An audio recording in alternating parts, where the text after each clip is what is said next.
Yeah, Ringside Report MMA is live tonight on the show. We're previewing UFC San Antonio, Marlon Vera versus Cory Sandhagen. We're talking results from UFC 286. Should Colby Covington be up next for Leon Edwards? Freddie's back.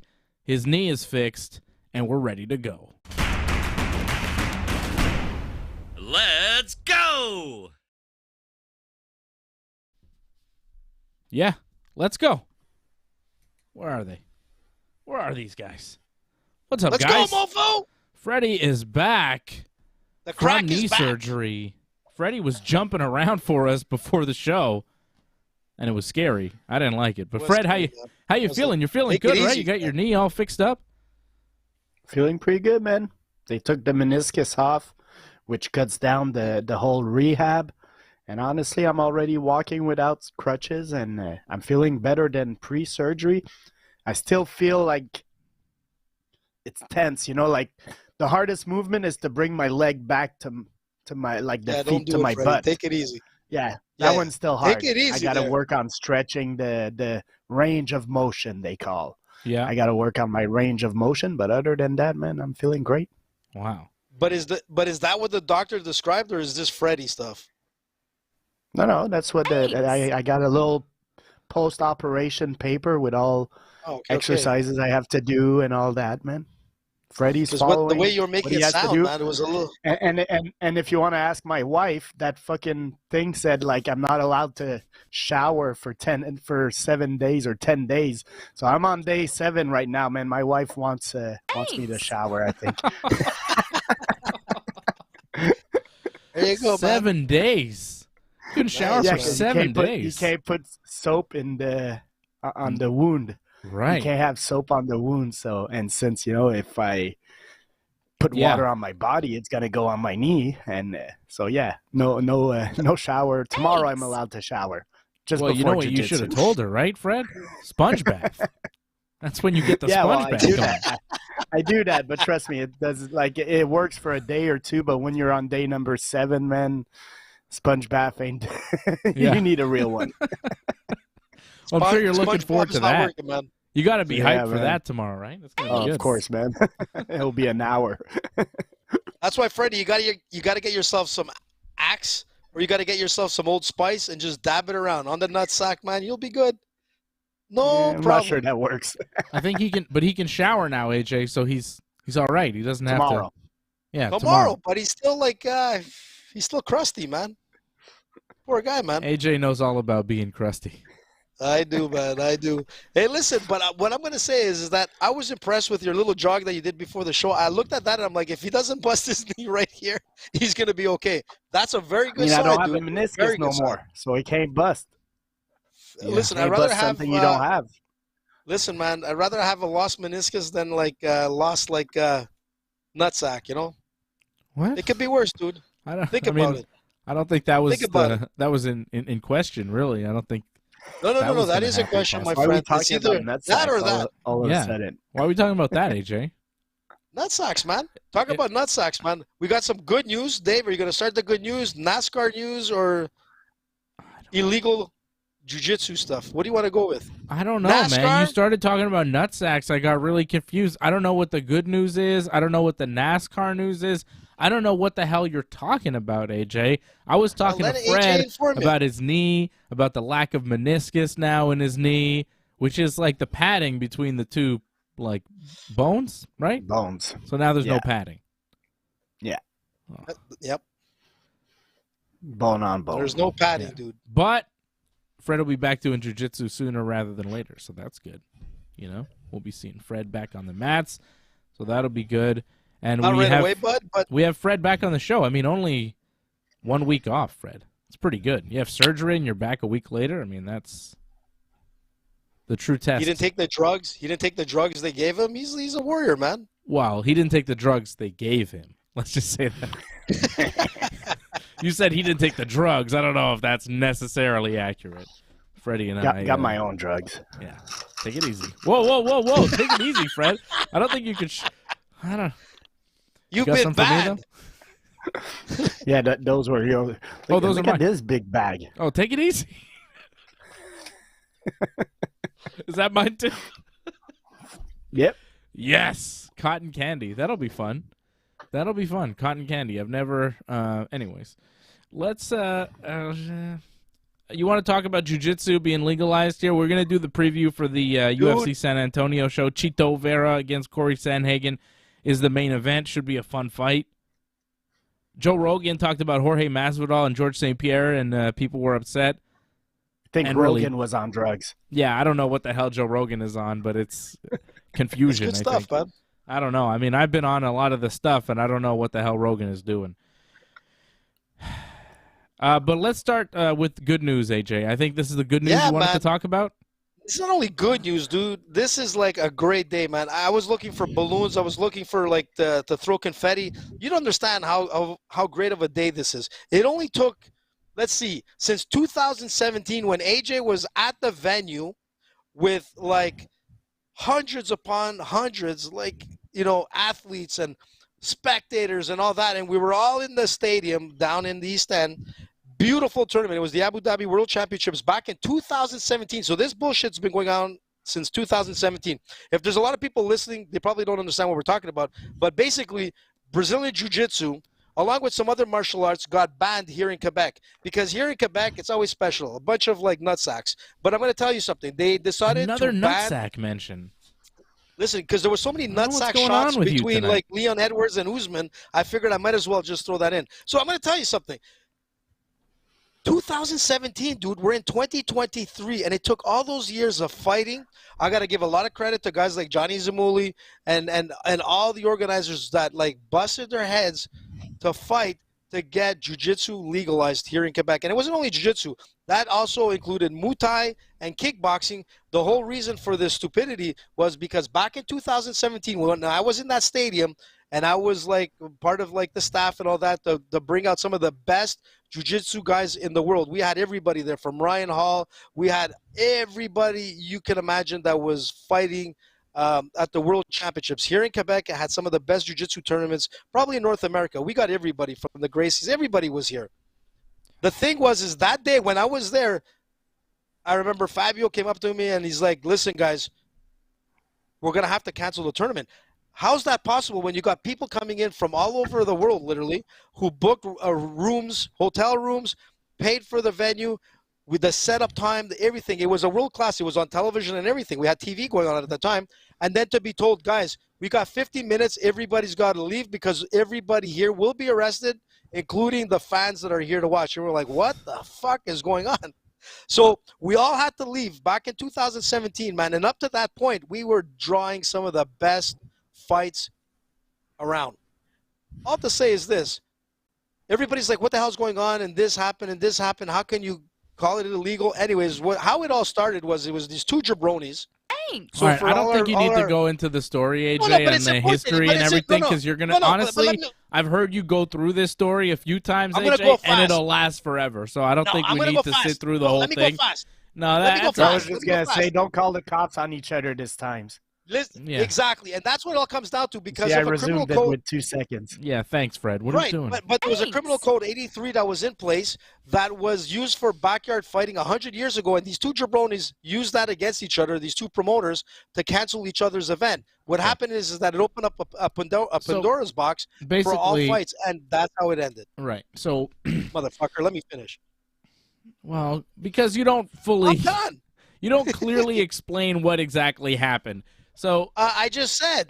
No, you didn't really. Anyway, so the law was that, I mean, jiu-jitsu and a lot of these martial arts weren't actually legal.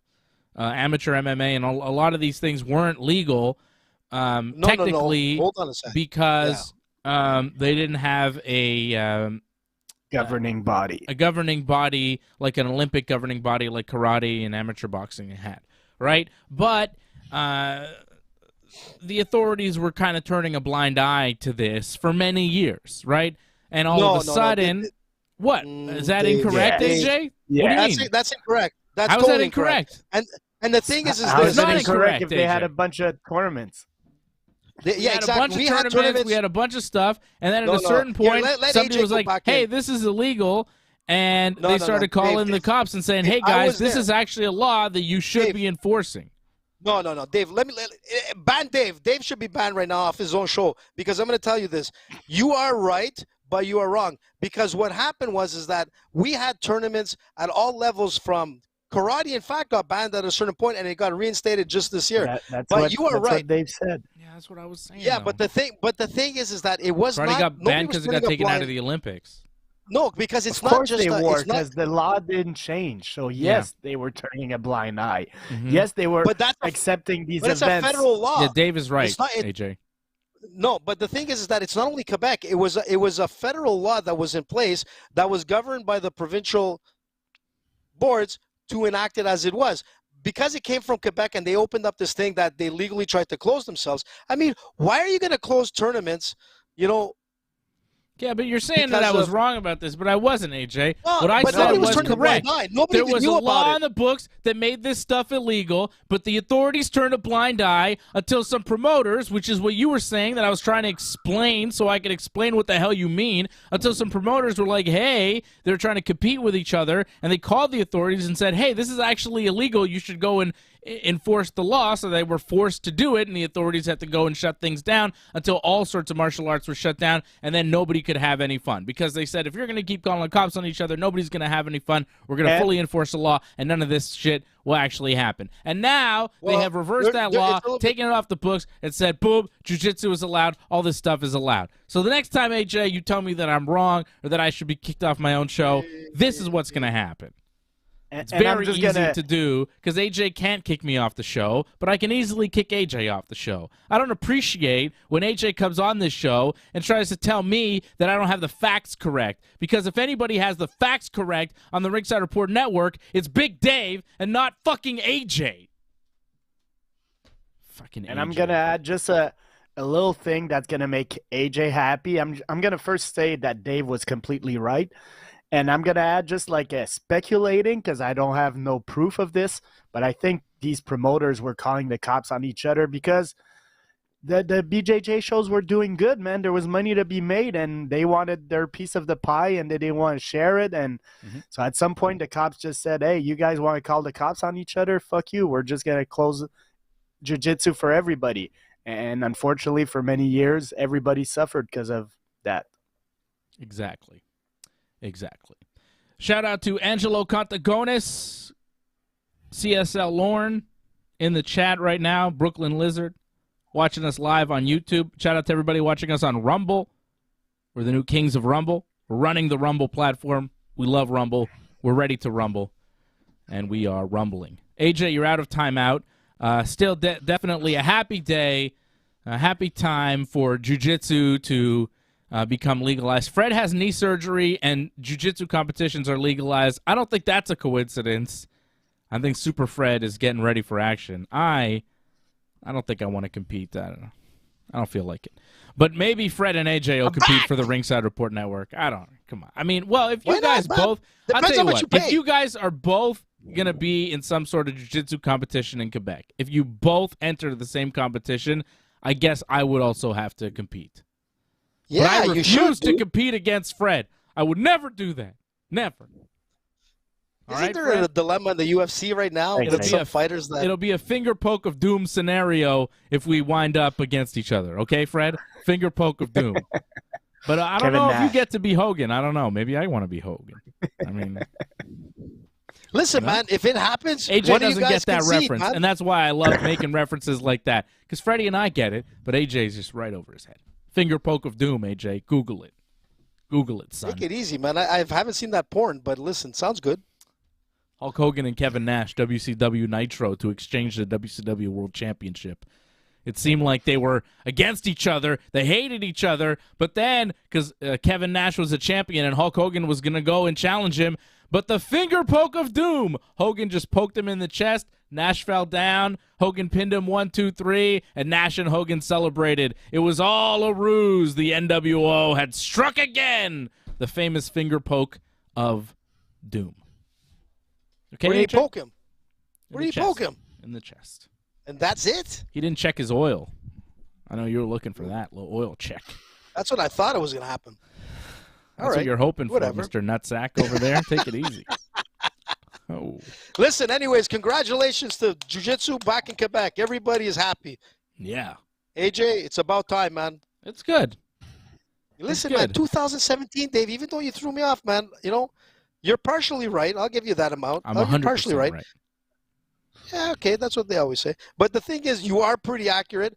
But all to say is this.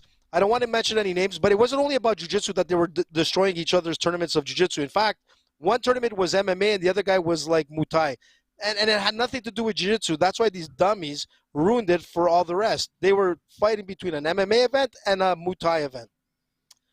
Okay. All to say is, it'll never happen again. How about because this? What? Well, we're celebrating jiu-jitsu. It's legal in Quebec. It's all good. We're happy. I think we're good. I have another question for you guys. Let's move on. Should Colby Covington get the next title shot at Leon Edwards? Now, on the night, it seemed like Colby was next. He was the backup to the fighters there, Kamaru Usman and Leon Edwards. He weighed in the day before the fight, and Leon Edwards beats Kamaru Usman, even though I think it was probably a draw.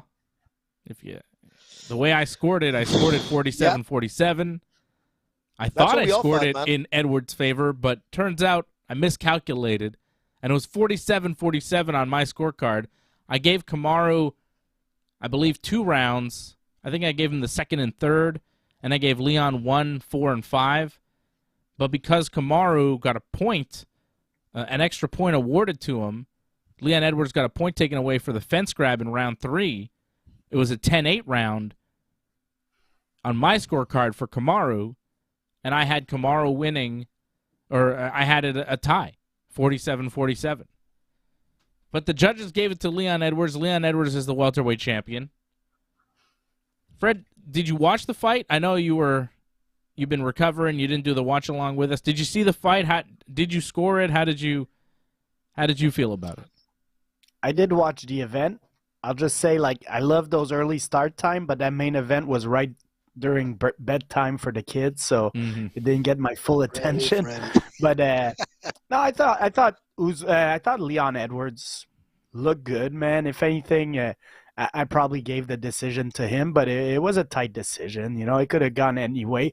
I thought Usman kind of looked like he aged all of a sudden, man. He didn't look his normal dominant self, but hey, people say also maybe he had some injuries or things like that, so maybe. But no, good for Leon Edwards, man. Sometimes decisions are tight and they don't go exactly like you think, but no, I thought Leon Edwards won that fight. Yeah. I thought Leon Edwards won the fight. It's just the way I scored it. I scored it a draw, but I thought Leon Edwards won the fight because to take the fight away from him because of a point that he got taken away from him, the referee intervening, I don't think that was enough to give the fight away.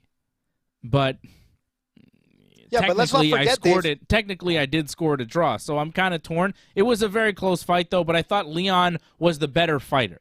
I thought Leon was the better fighter on Saturday, and he is the rightful welterweight champion. We've seen them fight twice now in a row, and it seems like Leon has the better of Kamaru Usman. Whoa, take it easy. And was I the only one who picked Was I the only one who picked Leon in the rematch here? Did you guys both pick Kamaru? So. I had Usman. I went with Usman, man. There you go. I had Leon. I told you, boys. Dave, told you.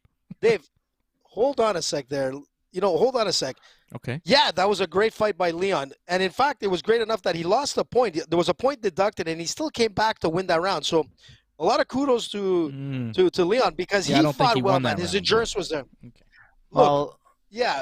Look, it was close, man. He but didn't all win to on say those is that scorecards because it was 9-9, and some people gave it to Usman, which made it a 10-8 round for Usman. So yeah, no, he did. He the best he did that round was a 9-9 on some scorecards. Well, that's when you get a point taken away. That's the best you can do, right? Yeah, you can't win a round if you get a point taken away. But all to say is that unless you get a 10-8 round and but that wasn't the listen, case. to get, Yeah, 9-8. But Yeah, to that's get a true. point You're right. deducted in any round, it doesn't matter win or lose that round. Anytime heavy. you get a point deducted, it's you gotta fight uphill, man, and it's a hard one to win. And I'll agree with Freddie. I don't think Usman looked that great when he was walking in. He looked like he was a little, he said it the best. He looked a little aged. There was something not right. And I know there's a lot of rumors flying that he was injured and whatnot. I think Francis Ngannou was saying that he's been injured. It looked like he was injured. There was something not right. He wasn't at his best. And I'm going to argue on your point, Dave, where you said that was like Leon's best fights. Prior to this fight, yeah, Usman lost. But out of the 2 prior fights, Usman was like in total control, man, dominating pretty much all the rounds except for that last 5th where he got knocked out. Other than that, Usman was winning that fight. He won the first. He would have won the second if he didn't showboat. If you Coming didn't get into this third showboat, fight, showboat? There was no showboating. He got kicked in the head. He got caught. Did. What are you talking about? He did, man. He did it. He showboated a little bit. He dropped his hands. He was playing a relaxed 5th, thinking he was going to cruise to a win. In my opinion, you could say whatever you want about how it went earlier on and whatever. None of those things matter, AJ. The fact of the matter is this. Right. The fact of the matter is Leon Edwards is 2-1 over Kamaru Usman. Kamaru beat him 1 time in a 3-round decision. Leon Edwards knocked him unconscious the second time they fought, and the third time they fought, he beat him and won a judge's decision. Okay? Leon Edwards has won the war with Kamaru Usman, whether you like it, whether Kamaru likes it or not. That's just the way it is. If you take all the time that Kamaru Usman and Leon Edwards have fought each other and you want to put it on one timeline, Kamaru was winning, and then Leon came, and he ran right by him. Okay? And it's 2 in a row. Like 2 in a row also means something. Like it's not like they're each winning 1 at a time. Yeah, but guys, Leon just won 2 in a row, so that's pretty like decisive. Yeah, if anything, not really. Usman's still like a top 3 guy in the division for sure. Yeah. He just needs to get a couple of wins and he'll be back in the title picture. But right now, let's make some move for somebody else. You mentioned Colby earlier. I don't have much of an issue with Colby. I know some people have issues, including Leon Edwards, because he says Colby hasn't been active for over a year and things like that. But what are the other options? The other options to me would be Bilal Muhammad, which I could hear an argument for Bilal getting the title shot before Colby because he's been winning and he's never got one. He's never got a title shot. So I could hear that argument. But the other argument for Colby is that he's a bigger draw than Bilal, unfortunately. And that I do believe is the case. So Colby being a bigger draw, I understand why the UFC is going to give him the title shot. And other than that, we all love Shavkat for what he did recently. But let's be honest, he's a new guy. Like, I don't think he should be going over Bilal or Colby. If I were to make the rankings, I'd probably have Bilal as the number 1 contender, then Colby, and then Shavkat. Those would be my 3 guys in that order that I would go. But I have no problem with Colby getting the next shot. Freddie, listen, man, he was a stand-in for the last fight. There's a reason for that. He brings in the numbers. He brings in the views. I mean, Masvidal is like talking shit about him now. Everybody's talking Colby train again. He's hot. There's going to be a fight that's going to happen. I think that'll be the next one. But, I'm still having a hard time swallowing, the fact that, he lost to Edwards. The last fight was close enough to actually make people think that it was a draw. Dave included. The second fight. You're still talking about Kamaru Usman. We're talking about Colby Covington, man. We're moving on. That's what I'm trying to say. No, man, because before all those guys, he lost. Listen, if I 2 in a row, man. 2 in a row. Come on, man. 2 in a row. Man. 2 in a row. What do you don't want? need another one. You want a third He one? He deserves another fight. You want a 4th fight? He deserves another one. Yeah, man. I Give want Kamaru the 4th fight, another man. one. Okay. Yep. That's AJ's vote. AJ votes for Kamaru Usman. Okay. Colby Covington right now is 35 years old. How much time has this man got left? Right? Yeah, I agree with Fred. There. I think he is a draw. I think people do care about him. People do want to see him get beat up for the most part. People don't like Colby Covington. People want to see Colby Covington get beat. He talks shit. He sells tickets. He sells pay-per-views. He is one of the better welterweights in the division. The only guy that's beat him in recent history is Kamaru Usman. But the last guy he beat was Jorge Masvidal in March of last year. He hasn't fought in over a year. Before that, he lost to Kamaru Usman. I don't really see how he is a more legit number one contender than a guy like Bilal Muhammad, who's won a ton of fights in a row, who had a fight with Leon Edwards that was ended with an accidental eye poke that really didn't get started. Right? Like, Bilal had that fight with Leon Edwards, and he was an underdog in that fight, and people expected Leon to win, but Bilal got poked in the eye, and that fight never really got going, so we don't know. We don't know how that fight would have gone. Bilal Muhammad turns around, wins that fight. He could be the welterweight champion today. We don't know. Right?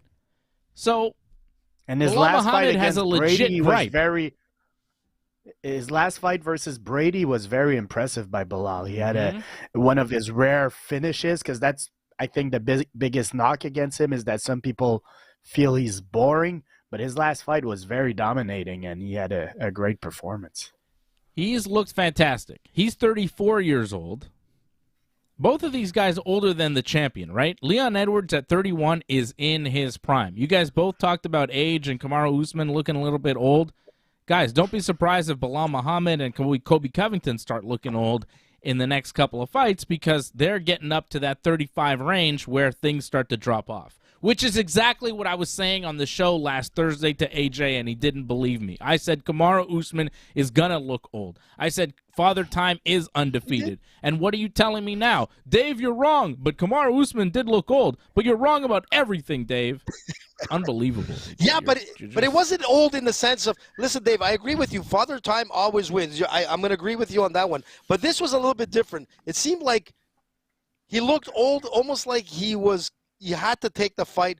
But just like we saw with Amanda Nunes in her first fight, the first fight where she lost, it was almost the same thing. There was something wrong. Even his facial expressions, everything, man, there was something off on that Saturday night. Listen, I'm AJ's never going to accept it, but, it is what it is. So, Leon Edwards, right? Colby Covington is a draw, okay? He makes sense for the next fight.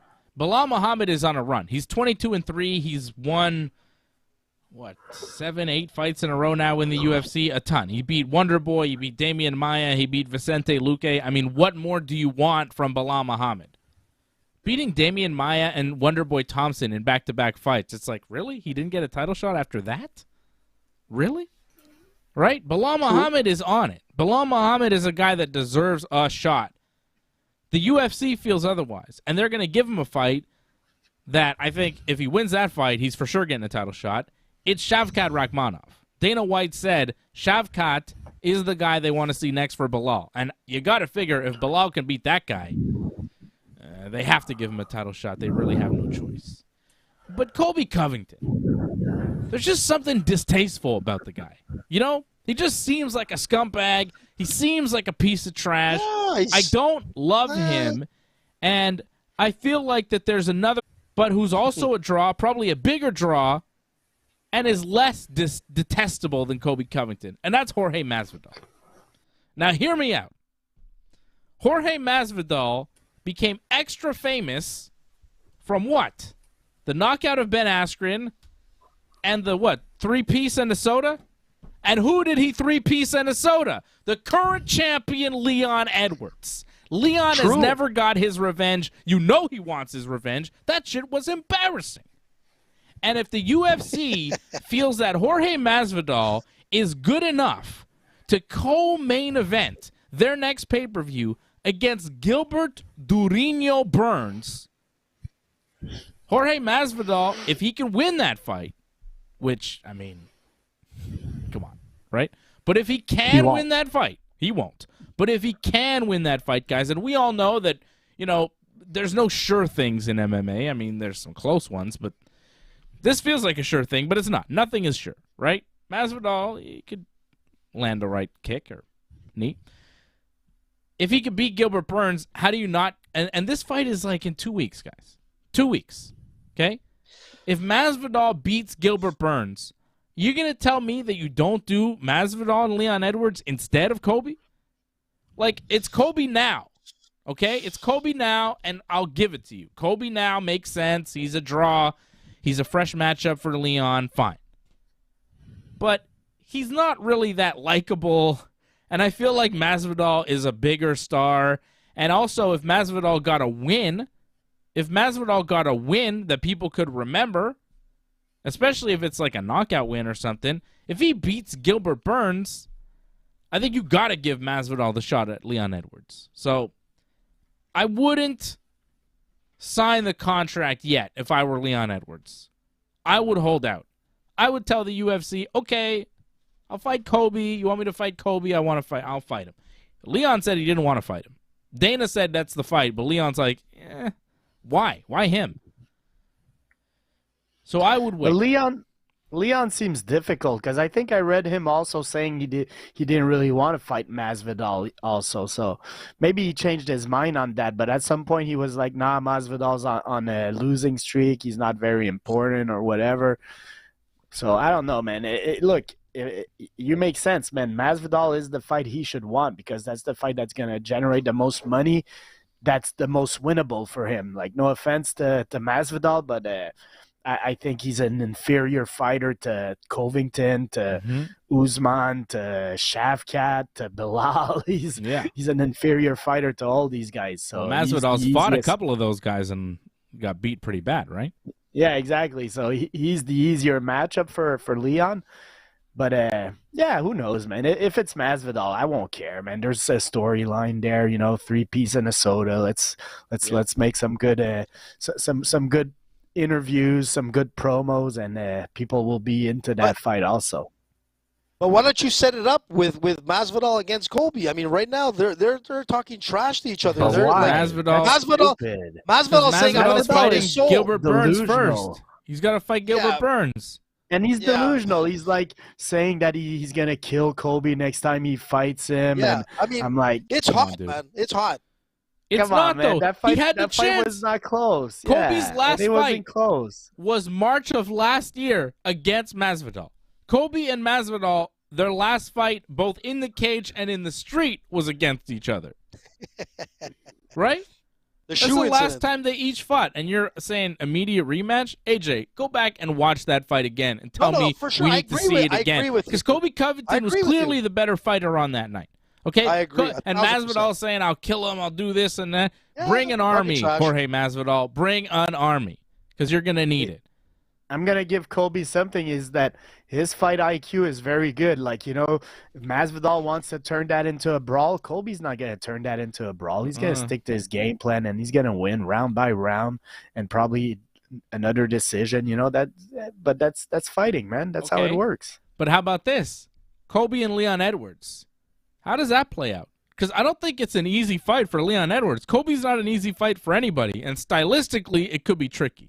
But Leon Edwards just got through Kamaru Usman, who I think is a much better version of Colby Covington. Like, they have a lot of the same skills, good wrestling base, solid hands, good chin, but I think Usman is just 10 times the athlete, 10 times the wrestler, 10 times the boxer, 10 times everything that Colby Covington is, and they showed that when they fought. I just think Covington is good, and he's dangerous, and you never know how it might go with Leon Edwards, but I don't think that he's at a level that could really touch Leon. As long as Leon keeps training and stays sharp, I think he beats Colby and maybe knocks him out too. Well, we got to start giving Leon his props, man. Like, I've been doubting him, and like, I didn't think he would win the first time against Usman. I didn't think he would win the rematch. So, look, the guy's winning. We got to give him his props. And I'll say one thing. He's still pretty... Like, he has some size for maybe with his size, he could match Colby's strength and stuff his wrestling and have some success there. So, yeah, I could see maybe Leon winning, and he's been winning. So we got to start giving him some respect. Yeah. Leon Leon is the man right now. He is the man at welterweight. He's the number one guy. Look, he looked confident, last week. He looked confident. I'll give you that much, Freddie. There was a certain point we were talking, myself and Dave, obviously being live. I'm like, you could see that he you had to step above Usman. But not to take away from Usman. If Usman was really injured and whatnot, no, but hear me out, Dave. If he was really injured and whatnot, like they're saying, he still fought pretty well. You can't. Like considering. Well, Believe why it. take the fight if you're Dude, fighting, man, you're good enough. That's not an excuse. You know, you showed up in the cage, man. I don't buy the too injured to fight. Like, you might have had a couple of injuries, but he was still like in good enough shape to fight, and he lost. And nobody comes in 100% to a fight. Everybody knows that. Come on. But most important thing is that the fans, man, in England were like insane. That's one thing about the the most UK. I important love. Well, it is, man, because it just goes to show you, man, the fan base that comes out to support their fighters.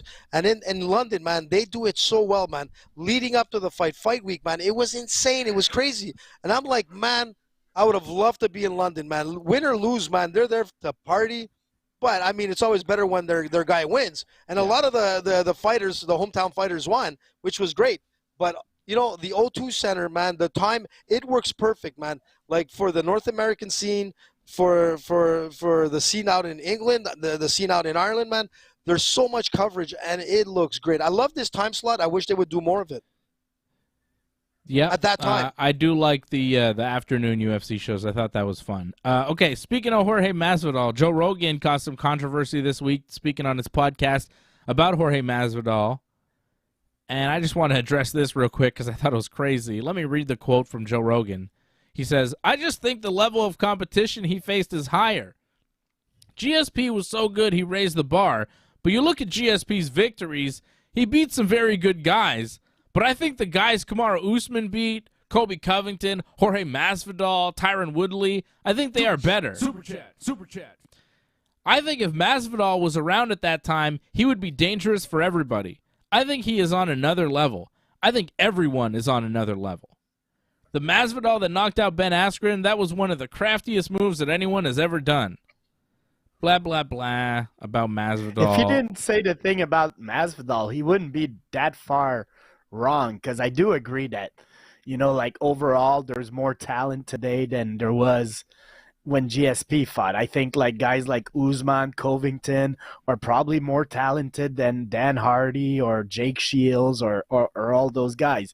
He should have just kept the name of Masvidal out of it, like, because Masvidal fought during the GSP era and he wasn't good. So that's the only place where he sounds a little crazy, Joe. It's just, if you've watched George fight, and if you've watched Masvidal fight, and you follow their careers, how can you imagine an outcome different than George St. Pierre stomping the shit out of Jorge Masvidal?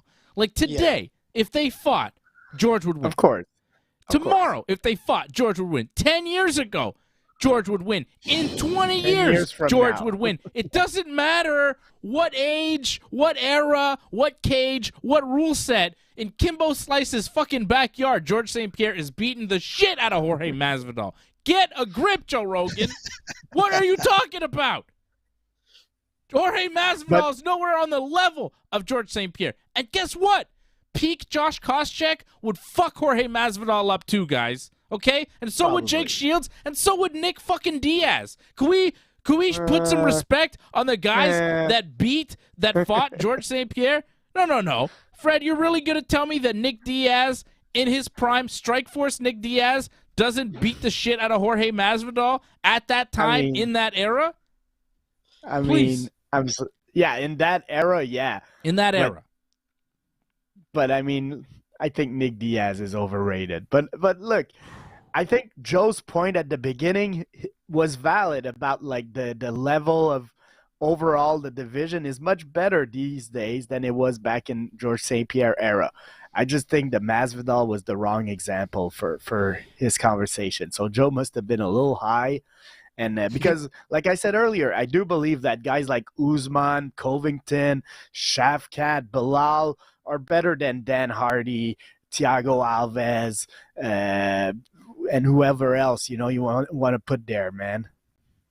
Look, and I agree with you, Fred and Dave. Both, you're absolutely right. I mean George St. Pierre. In 2009, okay, what was George St. Pierre doing? What was GSP doing Who was he beating in 2009? Because Jorge Masvidal was getting finished by Gilbert Melendez in Strikeforce. Finished. He was getting finished by Rodrigo Dam over in Japan in 2007, 2008, 2009. You know what GSP was doing? Defending the UFC welterweight championship over BJ Penn, over John Fitch. Put John Fitch against Jorge Masvidal. Peak John Fitch, peak Jorge Masvidal. Tell me who wins. Okay. Like, I'm sick of this. Right. I'm sick of this not respecting the guys GSP fought. GSP fought some fucking killers. Okay? Killers. I agree. For the time, he fought the best guys. Now, put peak John Fitch against peak Usman or peak Covington. I think Covington or Usman are better than John Fitch.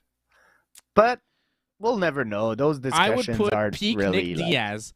I would put peak Nick Diaz over on, any of those guys, and I think that they would have problems. At 170, Fred, you forget how good this guy was. Defeated, man. Peak BJ Penn, then. Peak BJ Penn against Colby Covington. Kobe would kill it. That's a tough one. I don't know about that. I agree with Freddie. I agree with Freddie on that. Kobe. Come on. Usman would kill but you know what? Usman would, yeah. But Kobe's not that well-rounded. He's pretty well-rounded, Dave. But I'm going to tell you one thing. I agree with you with the George thing. George was a different specimen coming out of that time. George was something special. George is still something special. Right now, I agree with you. If he would walk into the octagon now, he could still be a threat. He could still be a force. I mean, this guy's training regimen, which I see every day, I'm like, how the hell did this guy do it? I wish I could do what he does. I mean, this guy he's got alien life in him. And maybe it's true that he got abducted by aliens because it doesn't make sense the way he's able to perform. But I agree on one thing what Rogan said, is that we can't compare – the UFC, what it was 10 years ago. We can't compare the UFC, what it was 20 years ago.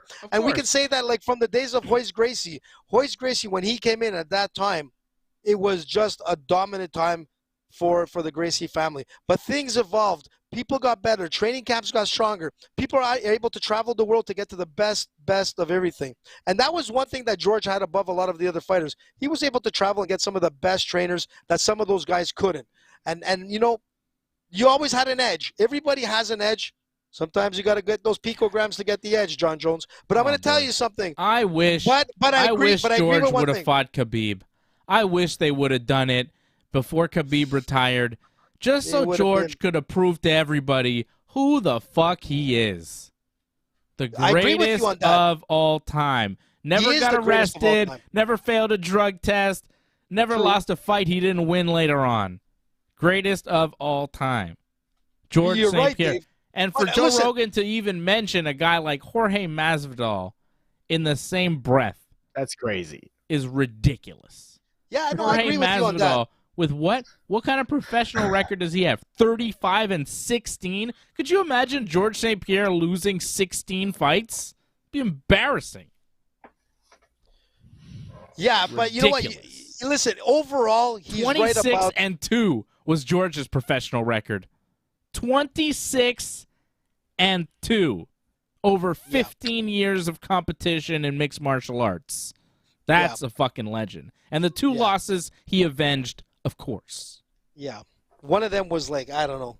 But the Sarah one was it was just a bad day showing up for work. There's no doubt about it. Everybody can have a bad day. That was George's bad day against Matt Serra. And guess what? I'm going to take it a step further, jabronis. If George would come back today, he would beat Leon Edwards and take that belt from him. He's still the best welterweight in the world today. I can see. You know what, Dave? And you guys don't fully disagree with that. You're like, yeah, you might be right. You know what? But I mean, we're hating on Leon here, I think, man. No, we're just showing respect to George. That's just George's power. He's good, man. When George came back against Michael Bisping, I think it was the best version of George we'd ever seen. He was better than ever. Imagine how good he might be now. Well, and that's what I'm trying to get at. He's over 40, so I don't know. But I'm saying I believe in him. He's in better shape today than he was 10 years ago. Maybe. He is. I know. I'm telling you, Dave. He is faster. He's stronger. He's more agile. He's more acrobatic. The guy is just a phenomenon. Yeah. But that's what I'm saying. If George decided to walk into the octagon next week, I can honestly agree with you that Leon Edwards would have a hell of a hard time because George's wrestling is Olympic-level wrestling to a point where, the Khabib fight would have been really interesting to see what would have came out of it. I mean, I'm not going to say who I think probably is going to win out of that fight, but I can tell you that George would come into anybody and it would be a tough night for any opponent. I'm not saying George is going to win, but it's not going to be an easy loss. That's for sure. And, the game has changed, man. We're seeing guys like Brian Mitchell coming in. You could say whatever you want, but even guys like Patty, not even on. Yeah, I like Bryce. I'm just saying that there's so many guys that are coming. It's all right. Listen, whatever. But I'm just saying, like, you got Patty and all the rest of these guys. They're not on the top 10, but they're just good fighters, man. They're way better fighters than what we seen maybe 10 years ago to the guys that were on the top 10. It's a different game today, and it's going to be a different game in 10 years from now. Definitely. There's no doubt about it. For sure. I'm not saying that MMA hasn't evolved, that the sport hasn't evolved. I'm just saying that George St. Pierre was so far ahead of the game that it may still have not caught up to him. That's how good he was. There was a point when George was fighting and everybody was saying, oh, when George retires, it's the end of the UFC. And, it's not going to be the same. There's no other stars that came in. And then, here comes Conor and John Jones. And you've got all these different stars that are coming in. And all of a sudden, people get replaced, Sure.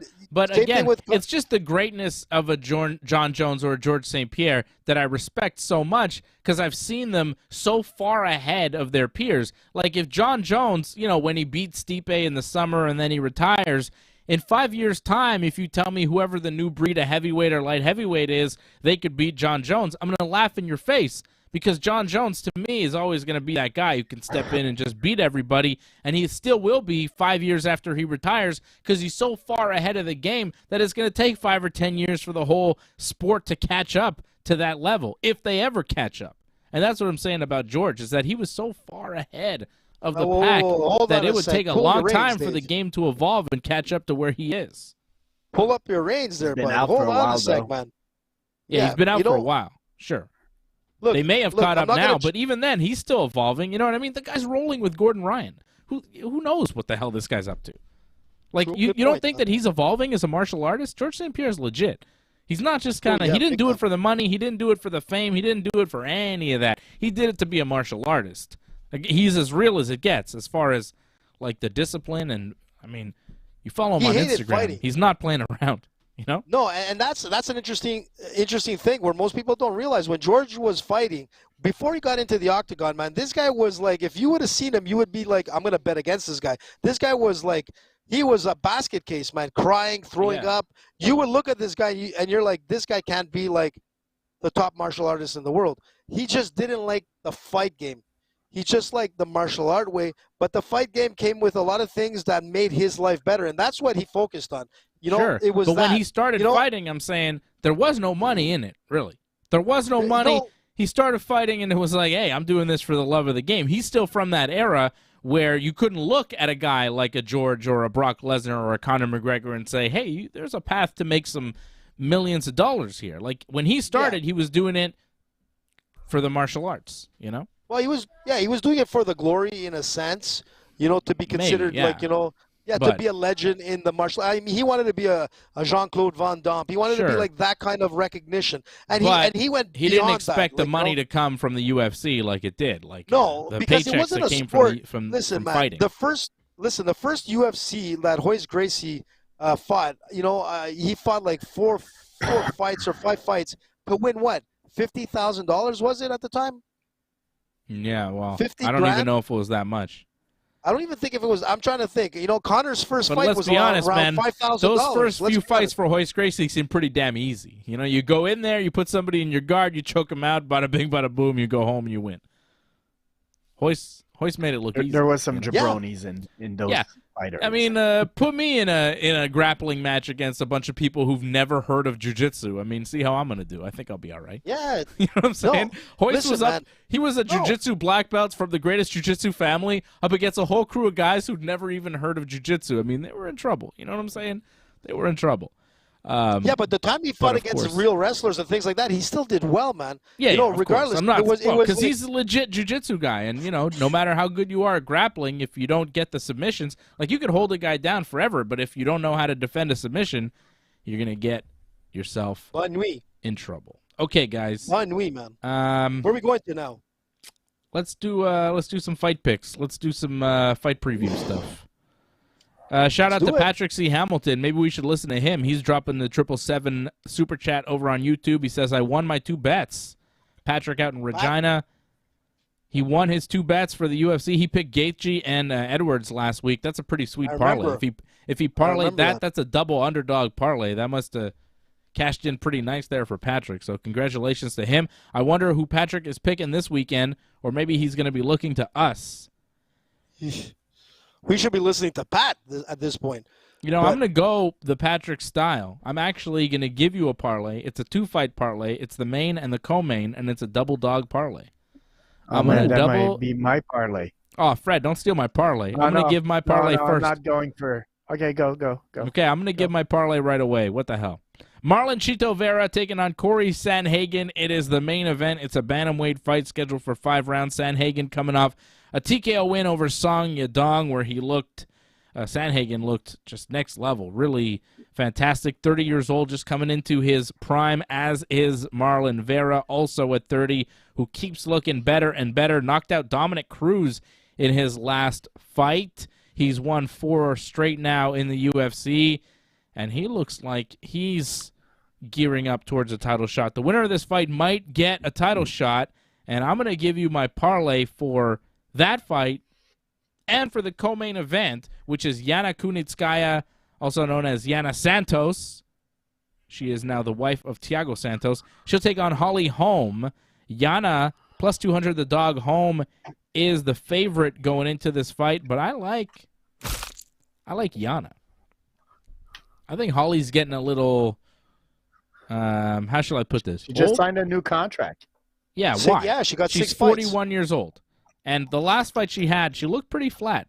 I don't know if you guys remember, but she did not look great last time. And I remember last time thinking, oh, Holly Holm, what's going on? And I thought, yeah, okay, she's 40-something at the time. She's 41 now. I don't know. I'm going with Marlon Vera. Chito, I like him as the underdog. I think he's been on a run. He looks better and better every time he goes out there. I'm not sure how this fight plays out as far as how Marlon wins. I don't think he submits Sandhagen, but I wouldn't be surprised. Both these guys super well-rounded. I could see this fight going either way. As far as a finish, either way, though, I like Marlon Vera winning. So I got Marlon Vera, plus 136, Yana Kunitskaya, plus 200. $20 gets you 144.65 over at bet99.com. It is a 2-fight parlay for Team Dave. It's Yana and Chito. 20 gets you 144.65 over at bet99.com. Use that promo code ringside. Yeah. Oh, wait a second. Who's Did up? I lose Fred? Fred, I don't hear Freddie. you anymore. Sorry. Oh, I was on he muted himself. I was on mute because I Go had ahead. some crazy kids. So yeah, my parlay is just a little different than yours because I do have Chito Vera. I think he's on a good streak. He looked good at his last fight. And I'm a little bit off the Sandhagen bandwagon. I was high on him. I still think he's a good fighter, but maybe I valued him a little too much. So I'm going to go with Chito Vera to win that fight, probably by decision. Mm-hmm. And I'm going to go with Holly Holm, though. I think Holly is going to win that fight against Yana. I still believe in her. I know she's getting up in age, but she's still an elite fighter, even though she didn't look great in her last fight. So my parlay is Chito Vera and Holly Holm. Yana Kunitskaya, 33 years old. Holly Holm, 41. I just don't like that. I don't like that for Holly. And again, that last fight that she had, I didn't think she looked great. This is the Team Fred parlay. It's Marlon Vera. It's Holly Holm. $20 gets you $67.50 over at bet99.com. It's not the double dog parlay with Dave, but it is pretty solid. It's the Team Fred parlay going with the main and co-main event this weekend, Vera and Holm. And I wonder how many fights AJ will put on his parlay. I'm going long run, man. I always do, man. The horse is going to come out. The three-legged horse will come out. And I'm going to tell you this. I agree. This fight card, it's got some interesting fights, but it's not the most stacked. A couple of fights here on the undercard, like Andrea Lee, Macy Barber. That should be interesting. I got Macy Barber. She's the favorite. Enjo Kawani and Duraev, I'm not sure.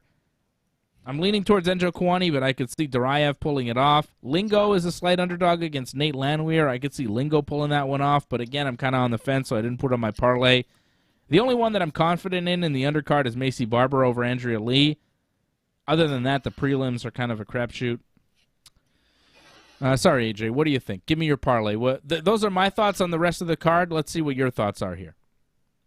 So I'm gonna go with Chito, man. I'm gonna go with Vera for this fight. I've always been on the Sandhagen bandwagon. I love the guy. I love his fighting, man. But the thing with Vera, man, he's relentless. A lot of experience. He can stand up if he needs to. Brazilian Jiu-Jitsu black belt. If it gets to the ground, man, he's one nasty beast. And this guy can fight, man. I think he's gonna come out and perform. It's gonna be a good fight, but Vera's gonna take it. Then I'm going to go with Holly Holm, man. I think Holly Holm is going to be able to do it. She got her new 6-fight fight deal. I think she's going to come out and prove that she deserves the money. Even though she's 40 years old, man, she looks in top shape, man. She's got her abs showing. I saw her pictures coming out. Experiences there. Holly Holm should be able to pick her apart, man. She's got the reach. She's got the strikes, and I think she's going to beat her. And then I'm going to go with late Landwehr. I think he's going to take that fight over Austin Lingo. Mm-hmm. Then I'm going to go with you again with Macy Barber, man. I think Macy Barber should be able to man or woman handle Andrea Lee. Man handle or woman handle. Nowadays, you can't tell anymore. And person handle. Gender handle. Just smash them. She's going to smash the opponent. How's that sound? And then I'm going to go with I'm trying to say the name without trying to screw it up. But, in England, they always agree with me. Jokani. And Jokani. That's what I said, dude. Not really, but that's okay. Chidi and Jokani over Albert Duraev, okay? Not shitty. Chidi. Is that it? That's it, man, for tonight. There's AJ's parlay. Let me put it up on the screen here for you. It is the 5-fight main card parlay for Team AJ. Look at that. Chito Vera, we're unanimous, by the way. The whole Ringside Report Network picking Chito Vera to win over Cory Sandhagen, plus 136 the underdog in the main event, so take that for what it is. We've been wrong before, but I don't know. I like Chito in that main event. I was a little surprised he was the underdog. So AJ's got Chito, Holly, Nate, Macy, Chitty, 20, gets you 222.38. It's a 5-fight parlay. $20 gets you $222.38 over at bet99.com. Use that promo code ringside when you sign up. Chitty, Macy, Nate, Holly, Marlon. Chito is such a better name than Marlon, isn't it? Marlon.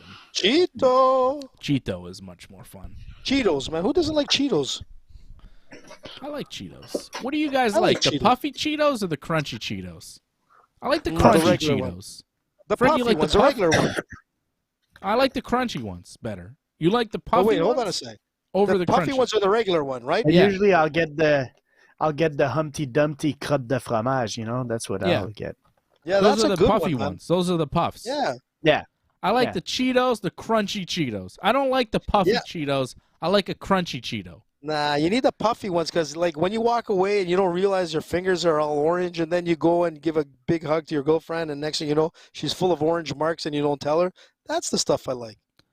But the puffy ones. But both Cheetos have the Cheeto dust on them, the crunchy or the puffy. It's the same thing. The crunchy ones are they're not the same, man. They're not as dusty? Check your finger. They're not as dusty, dude. I like to get the bag of, it's called Munchies. They got the crunchy Cheetos. They got the pretzels. They got mini Doritos. Oh, no, you can't do that stuff. No, that's mini too Sun complicated. Chips. Too complicated. It's like a mix. Dude. I like the mix. That's like a politician's party, man. No. You gotta stick with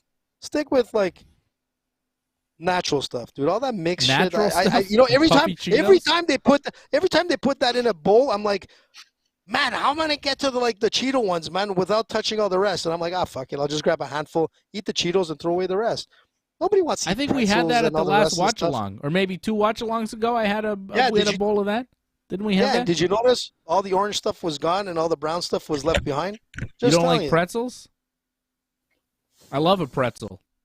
I'm not sure if it was George Bush or one of them that like choked on a pretzel once. So like, George Bush W. Yeah. I think it was. Was it Yeah, poor yeah. W? Choked on a pretzel. Fred Poor- missed out on the food, on Saturday. He Man, missed we out had big a time. party, man. We had pizza, we had wings, we had like, you know what you forgot, Dave? Only when I got home, I was about to like call you and say, Dave, did you know what? We forgot dessert. You forgot to give me what I needed most, man.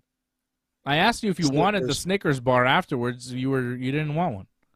Maybe because I was all like upset because of Usman's loss. I Yeah, wasn't you thinking were straight then. too mad. You didn't eat Snickers. You So, notice okay, Fred just I bailed didn't on the show. recall. He just put his headphones down. Fred, are He's you like, okay, "Yeah, man? You guys have Fuck it." these guys. Fred Freddie, gave it's up. NASCAR time, man. I want to Fred, talk you to got Freddie a about NASCAR update for us?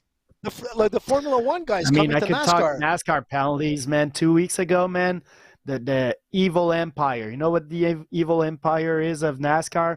It's Hendrick Motorsport, man. They're the Yankees, man. They're the rich team, man. But 2 weeks ago, man, all four, like each teams could have a max of 4 cars. All 4 cars got penalties, man. They all got $100,000 penalty, plus another $100,000 for Hendrick Motorsport, plus 100 points penalty for each team.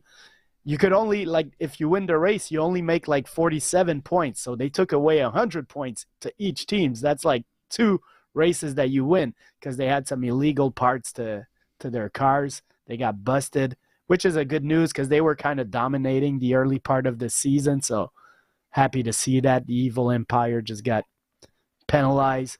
Also, Denny Hamlin got a penalty because he went on his podcast and he said that he wrecked Ross Chastain on purpose. He's like, yeah, I wrecked him on purpose. And NASCAR's like, well, I mean, if you're going to say you did it on purpose, we're going to give you a penalty. So he got a penalty also. So, yeah, it's penalties in NASCAR. And then there's this guy, Josh Williams.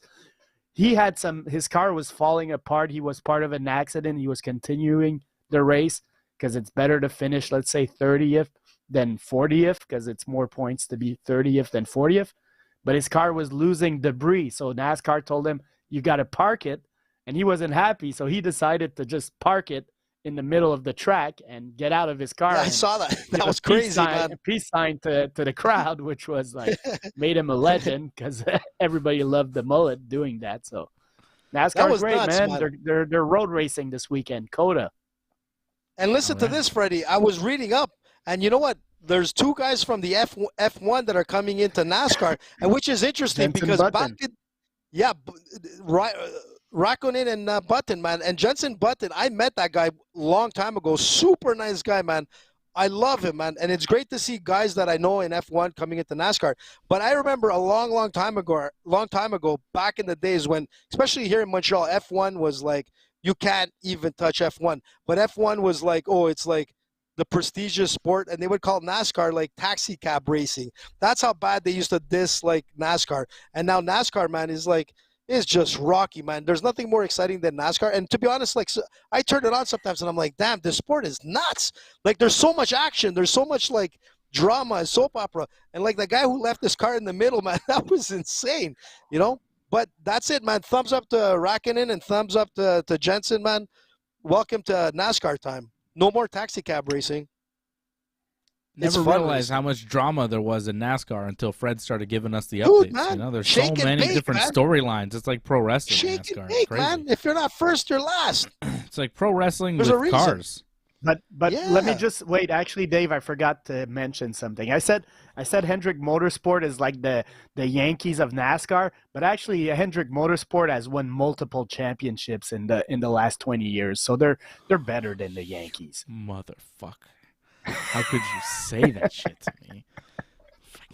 You said that they were like the Yankees. You said that like a derogatory. You know, like they're like the Yankees. That's like it's a bad thing to be like the Yankees. The evil empire. All sports You either hate franchises him- should only aspire to be as great as the New York Yankees, now valued at over $7 billion. The Yankees alone Yeah, are but they worth can't more beat than the the Astros, UFC man. as a whole. One baseball Listen. team is worth more than all of UFC fighting. Come on. Listen, man. Houston Astros, let's not forget. Yeah, they're worth nothing. You know what they're Well, worth but as they a still win baseball team? championships. They'll pay you to own them. Nobody wants the Houston Astros. It's complete garbage. It's a garbage baseball franchise. Garbage cheaters. Garbage. I New mean, York Yankees listen, opening day next Thursday. We are a week away from Major League Baseball season starting. Opening day in a week. A week. I mean, if Otani you and believe Trout it? were on the same team, that team would be unstoppable. You think, right? And it's like, hang on a sec. People are like, oh, World Baseball Classic, Team USA got the best players and everything. If Team USA had the best players on their team, wouldn't they have Aaron Judge on their team? And Garrett Cole? They didn't have those guys. They didn't have the best players. Come on. And Japan winning, I mean, yeah, they had their best players. But I don't think Team USA necessarily had their best players. In my world, I figured USA would have won that thing, but it's one game. One game baseball tournament, it's like anything can happen in one game. You lose 3-2, I mean, you could win the next 4, 6-0. Congrats, Japan. Yeah, congrats to Japan, and congratulations to WWE superstar Io Shirai, who was in like the third row watching the game. She was very excited. So I like Io Shirai, the genius of the sky. I'm a big fan. I'll be talking pro wrestling tomorrow night with Johnny North because not only are we a week away from the baseball season starting, we are a week away from WrestleMania. WrestleMania, Already? the biggest Jeez. wrestling show of the year, It's like yesterday. two-night extravaganza, is a week from Saturday. Night 1 WrestleMania is a week from Saturday, and of course night 2 on the Sunday. So April 1st and 2nd, this Saturday, we got some UFC San Antonio. Next Saturday, it's WrestleMania, which is pretty damn exciting. There's also a PFL show, so we'll talk a little PFL, I guess, next week because they're starting. Olivier Aubin, the man from here who won $1 million, our buddy Olivier, he's going to be fighting in a couple weeks' time. I think it's 3 weeks away. He's fighting Shane Burgos at PFL 3 on April the 14th, so definitely a fight to circle on your calendar. Olivier Aubin-Mercier, I think he'll be in the main event of that PFL show against Shane Burgos, so that's a big fight for Olivier, and we're wishing him all the luck in his training camp leading up to that fight. Hope everything is going well for him, and we look forward to seeing him have another big fight. Quebec is back, tabarnak! Right? That was a good catchphrase he had there. I like that. Ici, Yeah, I like Olivier. ici, Dave. He's good. All right. Take it Olivier, man. shout out to everybody watching us on YouTube, on Facebook, on Twitter, on Twitch, on Rumble. Shout out to Rumble! Eagle999 on Rumble. I see you, Eagle, watching us on Rumble. Appreciate your support over there. Appreciate everybody watching us on YouTube. Patrick C. Hamilton, you're the Super Chat leader of the night. Thank you, Patrick. Shout out to Angelo Contagonis and all the members of the team over at join.ringsidereport.net. Join.ringsidereport.net. $5 a month supports the Ringside Report Network and makes you a member of the YouTube channel. So thank you for that. Thank you for everybody watching, listening, however you consume the show. I'll be back tomorrow night, 10 p.m. Eastern Time, right here on the Ringside Report Network for Wrestling Uncensored with Johnny North. And we'll see you all again real soon.